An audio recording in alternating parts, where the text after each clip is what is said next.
नमस्कार दोस्तों, जय हिंद, जय भारत।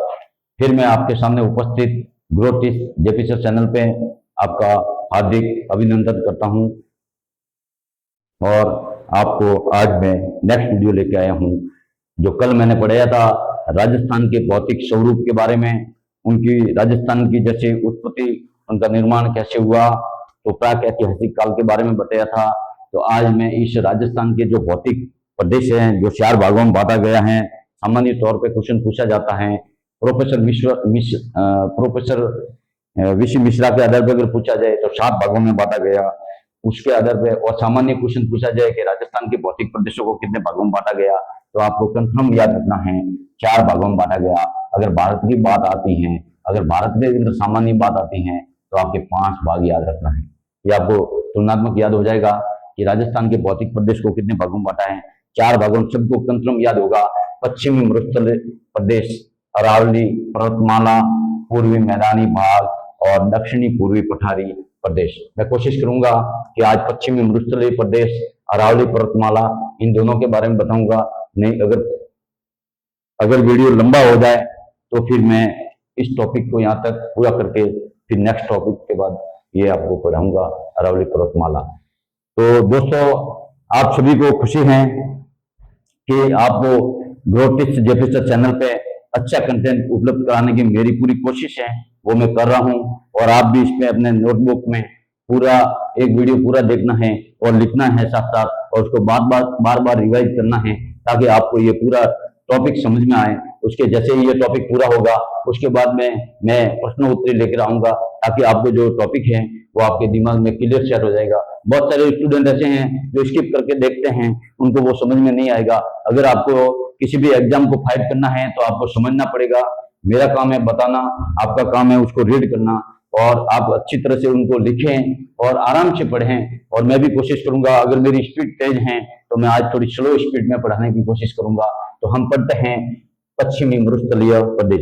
सभी को हमारे राजस्थान के अंदर, जैसे मैं बता देता हूं, ये पश्चिमी शुष्क, इसको पश्चिमी मरुस्थल प्रदेश को 2 भागों में डिवाइड किया है। एक है शुष्क क्षेत्र है, दूसरा है आपके अर्ध शुष्क क्षेत्र।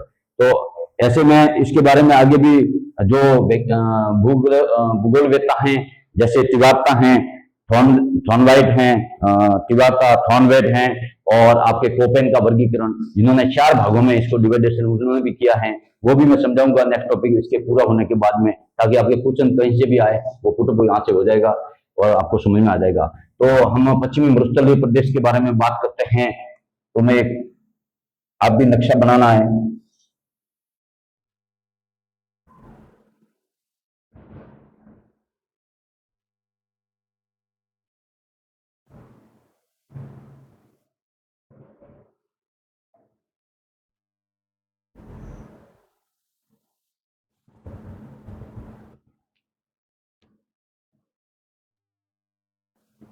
बस ऐसा एक नक्शा आपके दिमाग में आना चाहिए। ये जो आपके हैं, मैंने जो बनाई हैं, आपको भी अपने कॉपी में ये बनाना है, ताकि मैं समझा सकूं और आपको समझ में आ जाएगा। ये जो है आपकी, ये जो दिशा है, और ये है आपकी अरावली। क्या है? अरावली। ठीक, ये अरावली है, ये अरावली पर्वतमाला है, पर्वतमाला। इसको आपको याद रखना है। और यहां से 2 है भाग, कौन से? इसको शुष्क और एक अर्ध शुष्क। तो इनको, ये पूरा शुष्क है, यानी शुष्कतम मरुस्थल,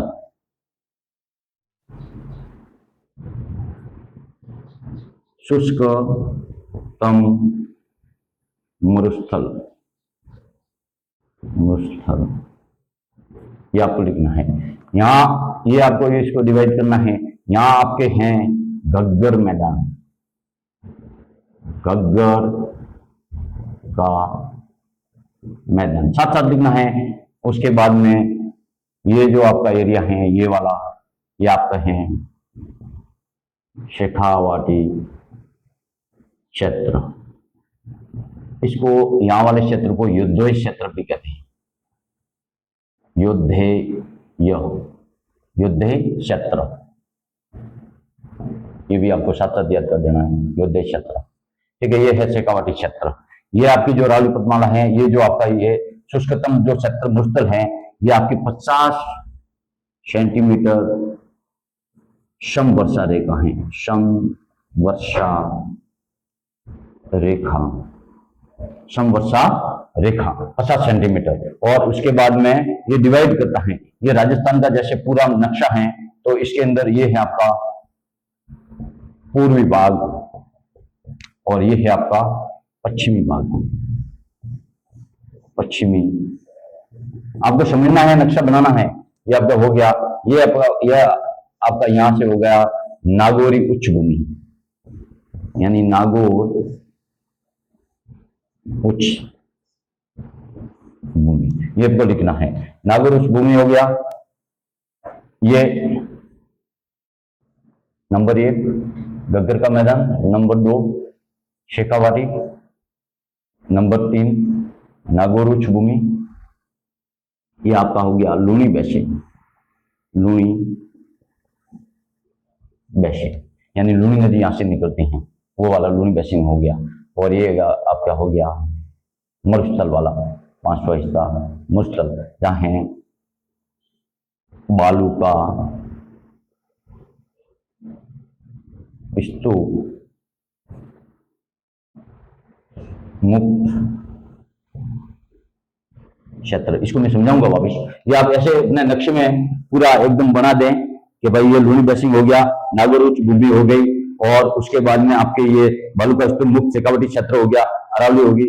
ये आपको सबको समझ में आ गया होगा।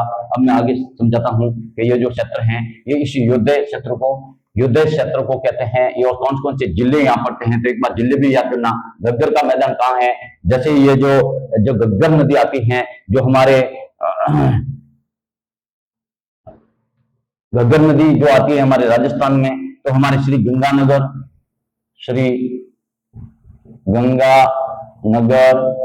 और दूसरा जिला है हनुमानगढ़। ये 2 जिले हैं जहां से गग्गर नदी आती है। और यहाँ से जैसे गग्गर नदी आती है, यहाँ इधर पाक पड़ता है, पाकिस्तान पड़ता है, और ये फोर्ट अब्बास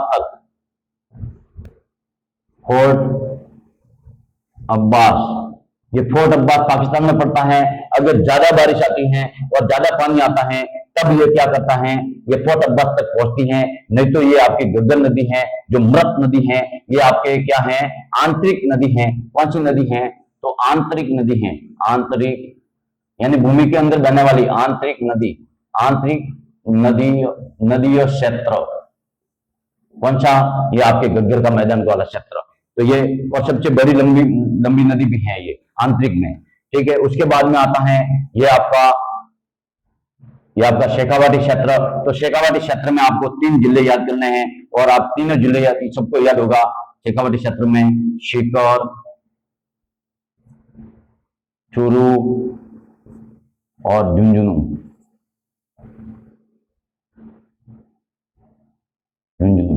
ये 3 जिले इसमें आते हैं शेखावाटी क्षेत्र में। और यहाँ पे जो नदी हैं उन शेखावाटी क्षेत्र में भी नदी हैं, वो भी मैं बताऊंगा।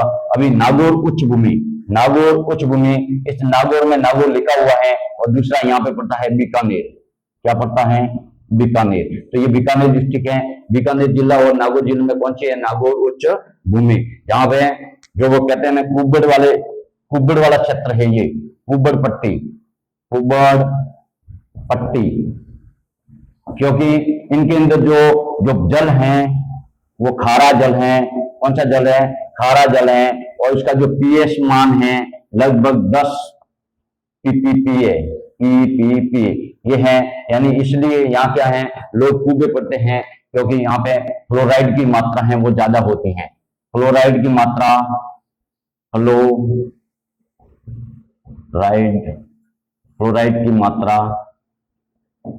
ज्यादा होती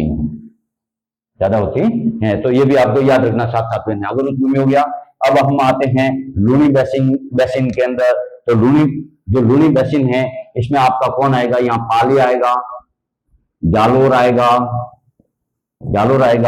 नागौर भी। नागौर तो आता नहीं, नागौर की नदी आती है। तो ये नागौर वाला क्षेत्र थोड़ा बहुत टच होता है, तो नागौर। और ये आपके जोधपुर क्या पड़ता है, जोधपुर। तो जोधपुर हो गया, पाली हो गया, नागौर थोड़ा क्षेत्र हो गया, और जालौर डिस्ट्रिक्ट होकर के बाड़मेर में ये क्या जाएगा, बाड़मेर, ये बाड़मेर है, ये बाड़मेर।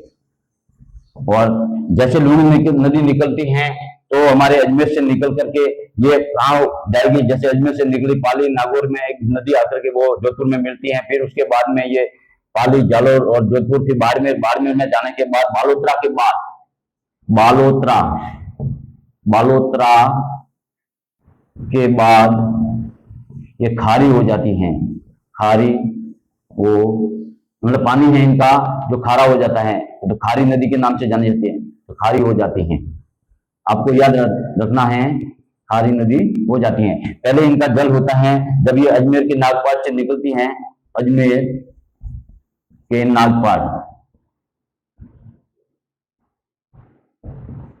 अजमेर के नागपाट से निकलती हैं, तब ये इसका पानी होता है वो होता है मीठा। तो ऐसी ये नदी है। और ये 2006 में ज्यादा जब बारिश आई थी, जब अजमेर में ज्यादा बारिश हुई तो बालोतरा में क्या आई थी, बाढ़ आई थी। क्या आई थी, बाढ़। तो कौन सी नदी में जहां बारिश कहां ज्यादा होगी तब बालोतरा यानी बाड़मेर में बाढ़ आएगी, तो आपके अजमेर की नागपार यानी वहां अजमेर में जब क्षेत्र में ज्यादा बारिश होती है तो वो पानी लेकर के लूनी नदी जब बालोतरा में आती है और वहां आकर के फिर बाड़मेर में क्या आ जाती है, बाढ़। तो एक बार 2006 में आपको याद कर देना, याद हो तो कर देना, 2006 में बाढ़ आई थी जब हमारे बालोतरा में।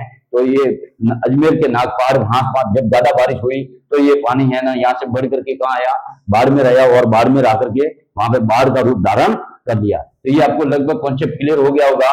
और अब हम आते हैं बालू का स्तूप मुक्त क्षेत्र। तो ये आप एक ट्रायंगल बना देते हो, तो आप बना देना कॉपी में, एक ट्रायंगल बनाओ। ये ट्रायंगल, ऐसा ट्रायंगल आप बनाओ, सभी ट्रायंगल बनाओ, सभी ट्रायंगल बना दो।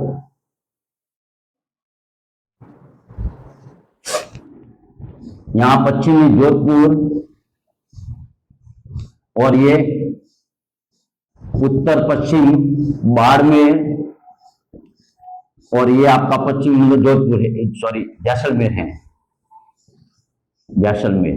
इस 3 जिलों में ये कंफर्म याद चित्र में बना करके बना दो। ये ट्रायंगल बनाना है। ये आपका है बालू का स्तूप मुक्त क्षेत्र। ये आपको सबको समझना है, ये नक्शा कंफर्म करना है। मैं एक बार वापस रिवाइज कर देता हूं आपके सामने, ऐसे नक्शा बनाना है। और ये दोनों देखो, इधर एक और है जो शुष्क और अर्ध शुष्क, ये आपका शुष्कतम क्षेत्र है, ये आपका अर्ध शुष्कतम क्षेत्र है। यानी यहाँ एक मान लो, यहाँ एक 25 सेंटीमीटर वर्षा रेखा है, 25 सेंटीमीटर जो वर्षा रेखा है, इस 25 सेंटीमीटर वर्षा रेखा यानी इधर क्षेत्र में 25 सेंटीमीटर से कम वर्षा वाला क्षेत्र कौन सा है, तो ये वाला आपका शुष्क आएगा, शुष्कतम आएगा। और ये आपका अर्ध शुष्कतम आएगा। क्या आएगा, अर्ध शुष्कतम।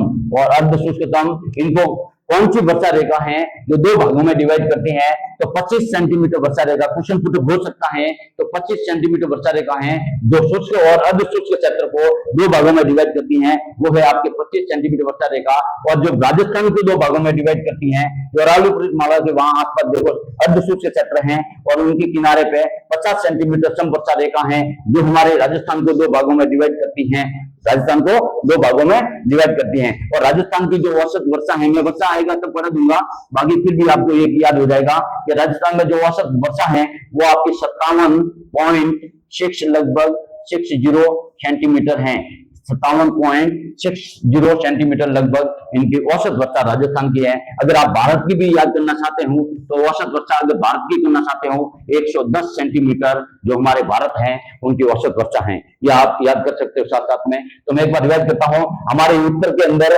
गब्बर का मैदान है, वहां पे श्री गंगानगर और हनुमानगढ़ जिला पड़ता है, जिनको योद्धा क्षेत्र के नाम से जाना जाता है। आंतरिक नदी क्षेत्र है जो सबसे लंबी नदी क्षेत्र है। अगर बारिश ज्यादा आ जाती है तो ये नदी है जो आंतरिक से बाहर आकर के बहुत अब्बास तक निकलते हैं इसका पानी। और उसके बाद में दूसरे नंबर पे हमारा शेखावाटी क्षेत्र है जो सीकर, सुरु और झुंझुनू वहां का क्षेत्र है, जहां ये शेखावाटी क्षेत्र में आता है, ये इनका क्षेत्र है। उसके बाद नागौर उच्च भूमि क्षेत्र है जहाँ कुबर पट्टी पाई जाती है। ये सभी को क्वेश्चन पुट बार बार हो चुका है। तो कुबर पट्टी के नाम से कौन से जिले की बात आती है तो नागौर और बीकानेर क्षेत्र को आप याद कर देना, ये क्वेश्चन आ सकता है। उसके बाद में हम आते हैं तो आपका लूनी बेसिन है, जो हमका खारी नदी मतलब दोनों इसमें डिवाइड है, यानी लूनी नदी है जो अजमेर की नागपात से निकलती है, वहां जब निकलती है तब इसका पानी मीठा होता है, जब ये बालोतरा में पहुंचती है और बालोतरा के बाद में इसका पानी है जो खारा हो जाता है, तो ये लूनी नदी की बात आपको मैंने बता दी। और ये जो अरावली पर्वतमाला है, इस अर्ध शुष्क क्षेत्र के इन किनारे वाले जो एरिया है, इधर 50 सेंटीमीटर समवर्षा रेखा है जो हमारे राजस्थान को दो भागों में डिवाइड करती है, और एक इसके बीच में जो है जो शुष्क और अर्ध शुष्क के बीच में एक 25 सेंटीमीटर समवर्षा रेखा है जहां इसको दो भागों में डिवाइड करती है, एक शुष्कतम क्षेत्र एक अर्ध शुष्कतम क्षेत्र, ऐसे करके आपको याद रखना है। अब मैं इस क्षेत्र को बताता हूं, शुष्कतम मरुस्थल है जो बालू का मुक्त क्षेत्र है। देखो ये जो मैंने बताया है पश्चिमी जोधपुर, उत्तर पश्चिमी बाड़मेर और जैसलमेर, ये आपके बालू का मुक्त क्षेत्र है, और इनसे जो बसा हुआ जो क्षेत्र है वो आपके शुष्कतम मरुस्थल के अंदर आता है, शुष्कतम मरुस्थल के अंदर आता है। अब ये हो गया। अब शुष्क क्षेत्र और अर्ध शुष्क क्षेत्र लगभग मैंने ये आपको क्लियर करवा दिया है, ये मैंने आपको क्लियर करवा दिया है। अब हम आते हैं शुष्क। दे दो, पश्चिमी मरुस्थलीय प्रदेश को दो भागों में डिवाइड किया, शुष्क क्षेत्र अर्ध शुष्क क्षेत्र। नंबर 1 बालू का स्तूप, नंबर 1 बालू का स्तूप, बालू का स्तूप में हमादा, तो इसके बारे में आपको लिखना पड़ेगा। मैं यहां लिख देता हूं हमादा, मैं यहां ये मिटा दूं, ये मैं मिटा दूं, स्क्रीनशॉट लेना हो तो ले लो, और आपने लिख दिया होगा तो मैं इसको मिटाता हूं।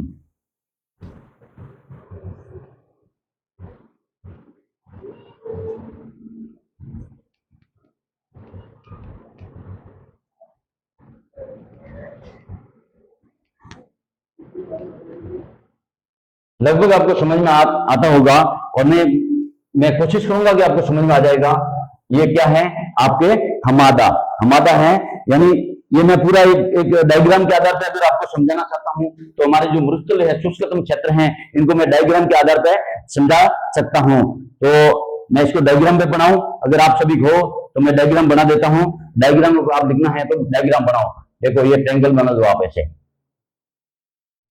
ये, और इसके आधार पे आपको समझा देता हूं।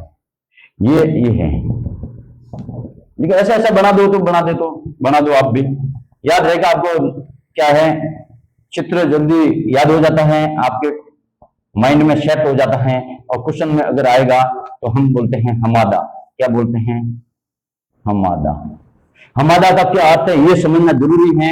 ये है आपको, इस हमादा को रेग भी कहा जाता है। क्या कहते हैं? रेग भी कहते हैं, यानी पथरीला मरुस्थल। इसको क्या कहते हैं? पथरीला। यहां लिखूं तो यहां लिख देता हूं, पथरीला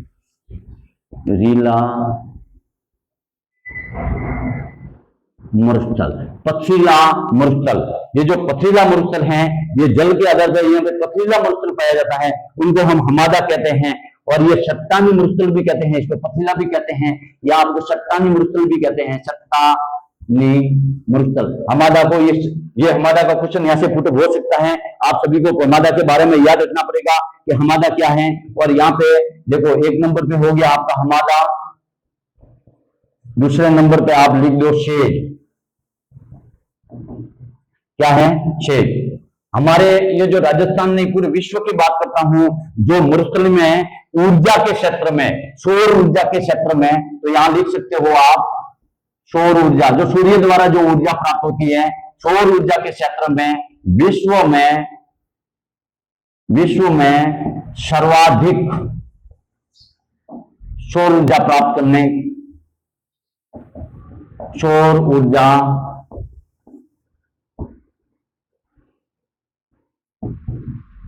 प्राप्त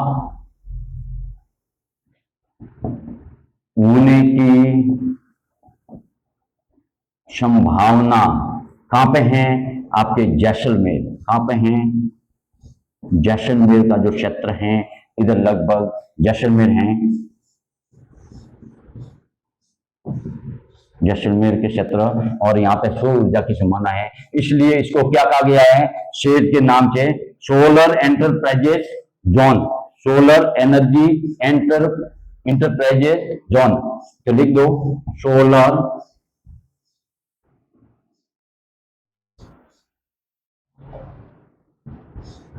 एनर्जी इंटरप्राइजेशन,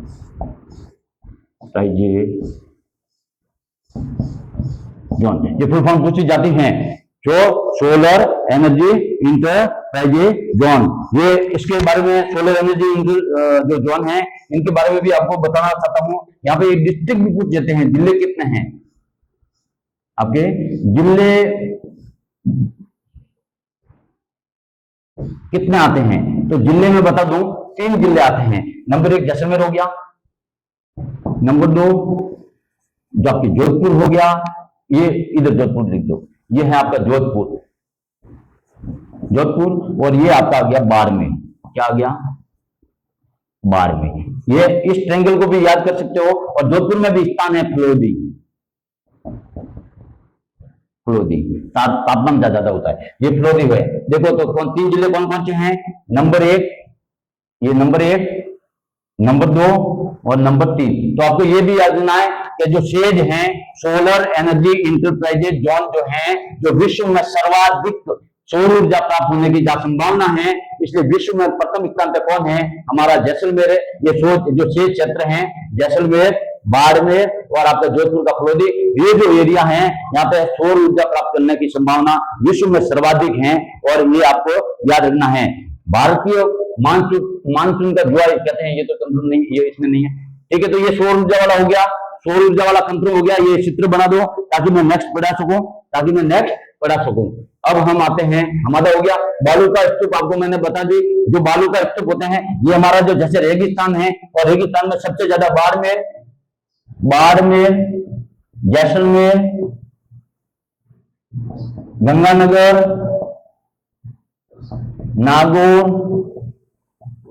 सभी को लगभग याद है, जोधपुर, ऐसे लगभग आपको सभी को याद है। जहां पे क्या है हमारे बालू का स्तूप, जो मैंने अभी चित्र जो आगे बनाया था, नेक्स्ट आपको तो पूरा जो शुष्कतम जो क्षेत्र हैं, जो हमारे बालू का स्तूप मुक्त जो क्षेत्र हैं, उनको छोड़ करके जो बचा हुआ जो क्षेत्र हैं, उसमें क्या है, ये आपके बालू का स्तूप पाए जाते हैं। यानी वो जो रेत है, रेत के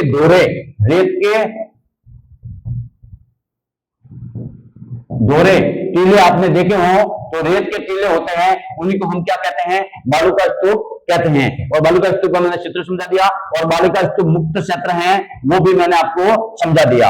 अब उसके बाद हमादा आ गया, हमादा हमने समझा दिया पूरा कि कहां पड़ता है, जैसलमेर, बाड़मेर और जोधपुर का फलोदी क्षेत्र है। इसके बीच में हमारे क्या है, हमादा है, जिसका पूरा नाम हमादा को क्या कहते हैं, जो चट्टानी या पथरीला जो मरुस्थल है, या रेग के नाम से भी जाना जाता है। तो रेग भी हो गया, पथरीला यानी पथरीला मरुस्थल भी हो गया, ये रेग भी आ गया, यही है रेग, ये पथरीला मरुस्थल है। और एक होता है हमारे जैसलमेर में लाटीशिरी क्षेत्र, जो हमारे मोहनगढ़ तक है। जैसलमेर में पोखरण से लगाकर मोहनगढ़, ये आप लिख सकते हो लाटीशिरी। कहां लिखूं मैं, यहां लिखूं लाटीशिरी,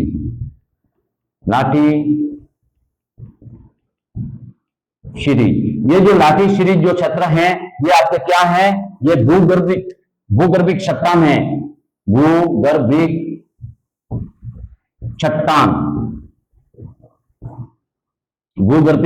चट्टान है, जो लाटीशिरी के नाम से जानी जाती है। ये क्वेश्चन पुटअप होता है, कहां से कहां तक है, तो आपके जैसलमेर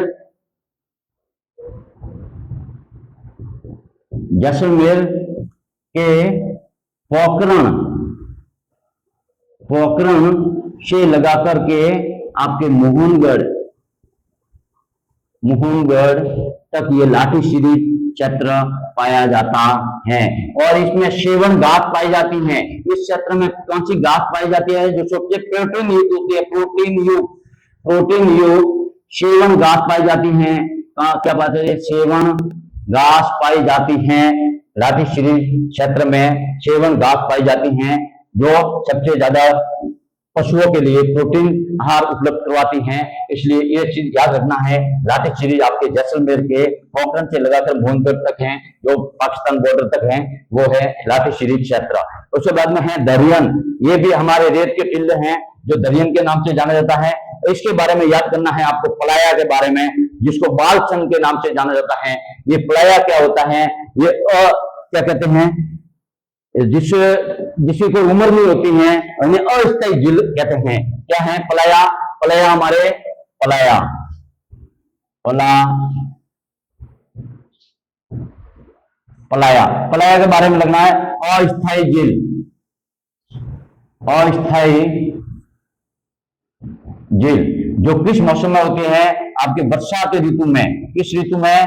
वर्षा ऋतु में ये पलाया का निर्माण होता है। उसके बाद में जब वर्षा खत्म हो जाती है तो ये समाप्त भी हो जाती हैं। और इसी क्षेत्र में बाड़मेर जैसलमेर में हमारे वहां पर नमक प्राप्त होता है। क्या प्राप्त होता है? नमक जो प्राप्त होता है वो है पलाया झील, जो अस्थायी झील के नाम से जाना जाता है। ये हमारे बाड़मेर जैसलमेर में पाई जाती है पलाया झील, ये आपको याद करना है। और उसके बाद में हम डांड या रण, रण क्या कहता है? जो सूखा, जो नमक, जैसे वो रेगिस्तान, जैसे अभी वर्तमान जो मरुस्थल है और उसमें अगर बारिश हो गई, बारिश होने के बाद में वह वापिस सूख जाता है तो इनका जो नमक वाला हिस्सा है वो जो ऊपर आ जाता है। डांड और रण, और रण के क्षेत्र, रण क्षेत्र कहते हैं। तो जो नुकीला क्षेत्र, जो खारा क्षेत्र है, उसको हम इसको डांड या रण क्षेत्र के नाम से जाना जाता है। अब हम पढ़ते हैं अर्ध शुष्क क्षेत्र यानी घग्गर बेसिन। जो मैंने पूरा घग्गर बेसिन के बारे में पूरा पढ़ाया, आपको समझ में आया होगा। जहाँ पे गंगानगर और बीकानेर, सॉरी गंगानगर और हनुमानगढ़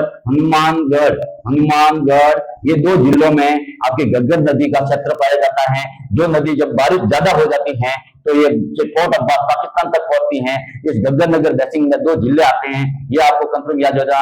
ये जो नदी है ये आंतरिक जल प्रवाह की नदी है, सबसे बड़ी नदी है राजस्थान में। उसके बाद दूसरे नंबर पे है आपके शेखावाटी बेसिन। शेखावाटी बेसिन के अंदर 3 जिले आते हैं, सीकर, चूरू और झुंझुनू। वो मैंने आपको क्लियर करवा दिया। यहाँ शेखावाटी क्षेत्र में सीकर, चूरू और झुंझुनू जिले आते हैं। उसके बाद हम नागौर भूमि की बात करते हैं, जो नागौर क्षेत्र भी आ गया। और आपके बीकानेर का कुछ क्षेत्र है जहाँ पे कुबड़ पट्टी के नाम से इन लोग, कुबड़ ज्यादा होती है, जब लोग जो टेढ़े होते हैं उनको हम कुबड़ कहते हैं। तो कुबड़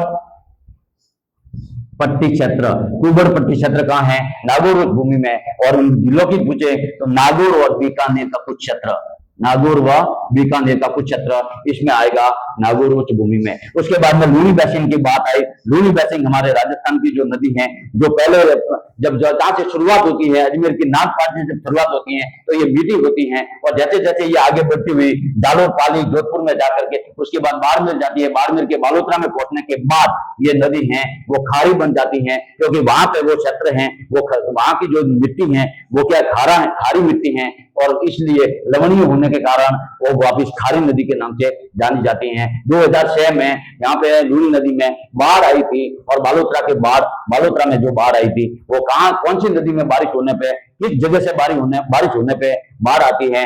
तो हमारे अजमेर के नागपाट में जब ज्यादा बारिश होती है तो वहां बालोतरा में बाढ़ आती है। ऐसा क्वेश्चन पुटअप हो सकता है। पहले एक बार आरपीएससी द्वारा ये क्वेश्चन पुटअप हुआ था। उसके बाद में बालू का स्तूप के बारे में मैंने आपको बताया।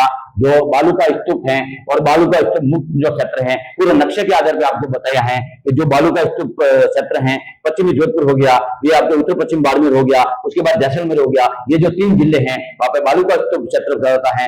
और अनुदैर्ध्य, अब आएगा नेक्स्ट अनुदैर्ध्य। अब मैं ये बताऊं ताकि मैं ये समझा सकूं।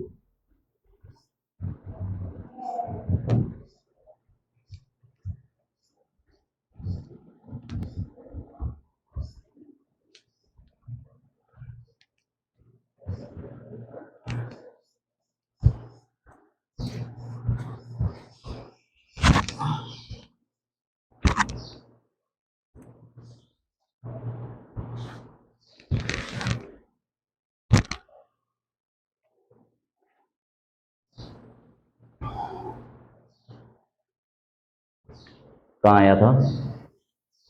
लूनी बेसिन हो गया, बालू का स्तूप हो गया। हाँ, बालू का स्तूप का मैंने बताया था, हमारा भी बताया।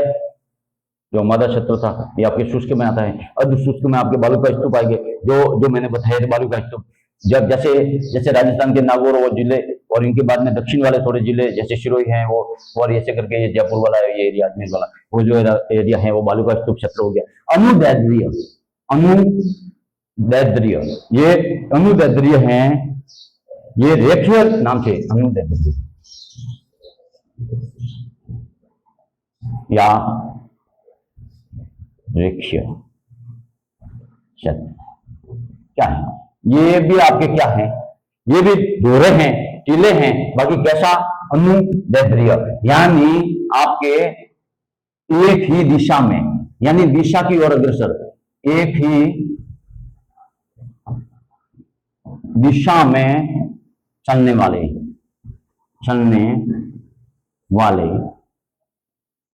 टीले, यानी इनकी कोई रुकावट नहीं है, कोई रुकावट नहीं है।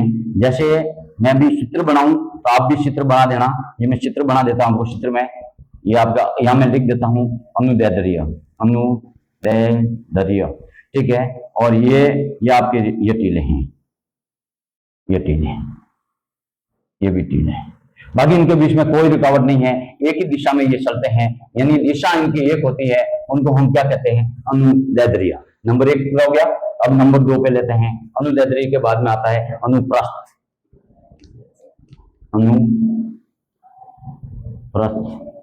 अब अनुप्रस्थ में क्या होता है? जैसे कोई रेत का टीला है, रेत है, जैसे ये दोरा है, ये चल करके जैसे ये भी आ रहा है ऐसे, तो इसके बीच में क्या होगी? एक रुकावट आ जाएगी, यानी इसको रोकेंगे तो वो क्या हो गया? जैसे ये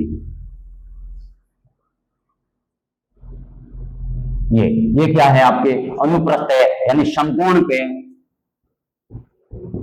समकोण पर रोकना, यानी ये जो रेत के टीले जैसे हवा के आधार पर चल रहे थे और उनमें क्या हो गया? इन्होंने ये आपके वहां पे रुक जाते हैं, उनको कहते हैं अनुप्रस्थ, यानी समकोण पे, यानी इस आधार पे ये जो रेत आ रही थी इनको यहाँ पे रोक दिया, बस। तो ये है जो ये आपके क्या बन गए? आपके अनुप्रस्थ हो गए। उसके बाद में हम आते हैं बरखान होता है जो पालेरी गांव, बरखान है जो पालेरी गांव, सबसे ज्यादा बरखान है जो रेत के जिले हैं वो आपको शुरू में, ये क्वेश्चन पुटअप हो सकता है, शुरू जिले में सबसे ज्यादा बरखान आते हैं जो रेत के दौरे हैं, वो शुरू जिले में पालेरी गांव है। ये आपको कंफर्म याद करना, परीक्षा में प्रश्न पुटअप हो सकता है। उसके बाद में पैराबोलिक, ये पैराबोलिक जो है वो सर्वाधिक आपके बाड़मेर में है। कहाँ है? बाड़मेर और बीकानेर, बाड़मेर बीकानेर में ये क्या है? पैराबोलिक आपके जो अर्धशुष्क क्षेत्र पाए जाते हैं, रेत के टीले पाए जाते हैं। हम नेक्स्ट, अभी अगर सिलेबस लंबा हो जाएगा, बाकी मैं थोड़ा और कुछ जानकारी आपको, एक्स्ट्रा जानकारी देना चाहता हूं जो मैं आपको अभी दे सकता हूं। देखो ये मैं मीटर देता हूं,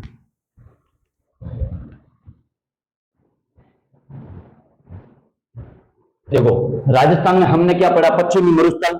तो पश्चिमी जो मरुस्थल हैं ये मैं यहां लिख देता हूं,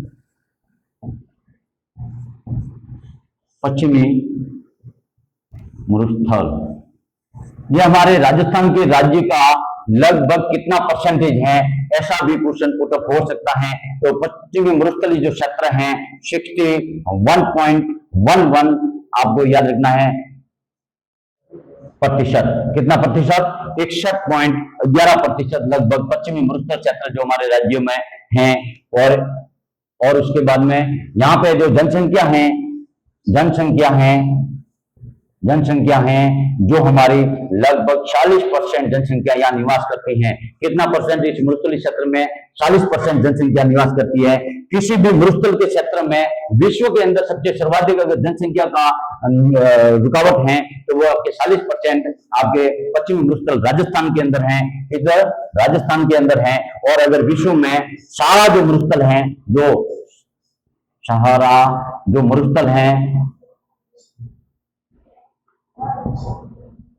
जो सारा मरुस्थल है वो आपके अफ्रीका महाद्वीप में पाया जाता है। कहां पाया जाता है? अफ्रीका महाद्वीप में जाया जाता है। विश्व में सबसे बड़ा मरुस्थल तो कौन सा है? प्रतिशत में सबसे बड़ा मरुस्थल है सारा मरुस्थल है। बाकी सारा मरुस्थल में जो जनसंख्या जो निवास करती हैं वो हमारे राजस्थान से कम करती हैं।